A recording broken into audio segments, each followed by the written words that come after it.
İstanbul, yüzyıllardan beri insanların gözdesi olan şehir. İstanbul'da toplu taşıma 5461 kilometre karelik bir alana yayılan ilin 14 milyondan fazla nüfusuna toplu taşıma hizmeti veren sistemlerden oluşuyor. İldeki toplu taşıma işlemleri özel şirketlere ve kamuya ait otobüs ve metrobüs ağları, raylı sistemler ve deniz araçlarıyla gerçekleştiriliyor.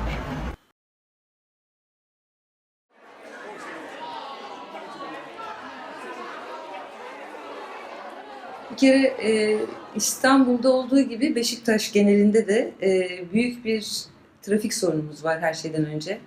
Bu trafik sorunu yolların dar olmasından kaynaklanıyor, eski yapı olmasından çok kaynaklanıyor. Tabii ki burası kurulduğunda bu kadar nüfusu olmayan bir yer iken şimdi İstanbul'un hatta Türkiye'nin en değerli semti olma sebebiyle yerleşim çok arttı, talep çok var Beşiktaş'a.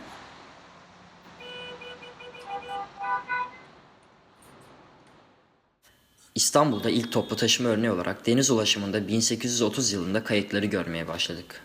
1851'de kent içi vapur işletmesi olan Şirketi Hayriye kuruldu. İstanbul Elektrik, Tramvay ve Tünel İşletmeleri, diğer bir adıyla İETT, hayatımıza ilk kez 1869 yılında Der Saadet Tramvay Şirketi'nin kurulmasıyla girdi. 1871'de ilk atlı tramvaylar hizmete girdi. Bundan 4 yıl sonra 1875'te Londra'dan sonra dünyanın en eski ikinci metrosu olan tünel işletmeye alındı. 1914'te elektrikli tramvay işletmeciliğine geçildi ve 1939'da İETT millileştirildi. 1930'da otobüs, 1961'de troleybüs hizmeti açıldı. 1973'te Boğaz Köprüsü ve çevre yolları kullanıma açıldı. 15 yıl sonra 1988'de ise Fatih Sultan Mehmet Köprüsü trafiğe açıldı. İstanbullular 1995 yılında elektronik bilet Akbil ile tanıştı. 2007'nin Eylül ayında İstanbulluların hayatına giren metrobüs şehrin gündemini değiştirdi. 2015 yılında ise Akbil yerini tamamen İstanbul Kart'a bıraktı.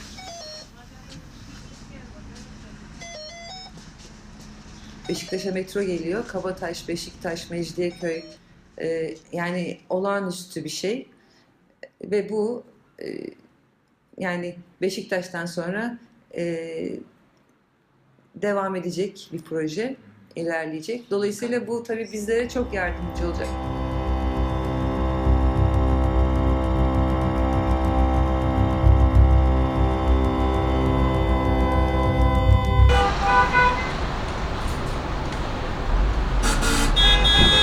...2016 yılının verilerine göre karayolu ulaşımı günlük 10 milyonu aşan yolcu sayısı ile İstanbul toplu ulaşımının %72'lik kısmını oluşturuyor.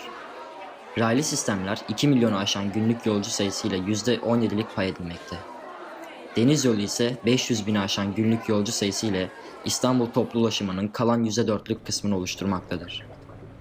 Servisler, minibüsler ve metrolar günlük 2 milyonu aşan yolcu sayıları ile İstanbul'da en çok tercih edilen ulaşım araçlarıdır. Bizim kültürümüzde toplu taşıma kullanma alışkanlığı yok.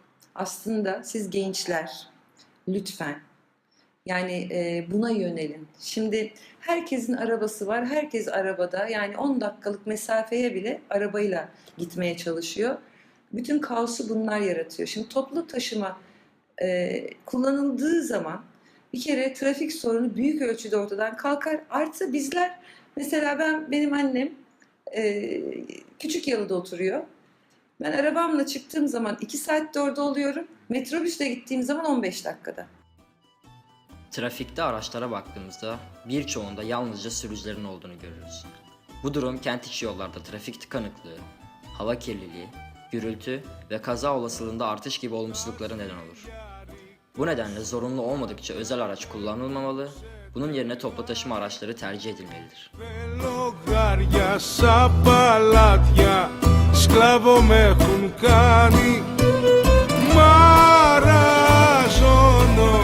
Σαν το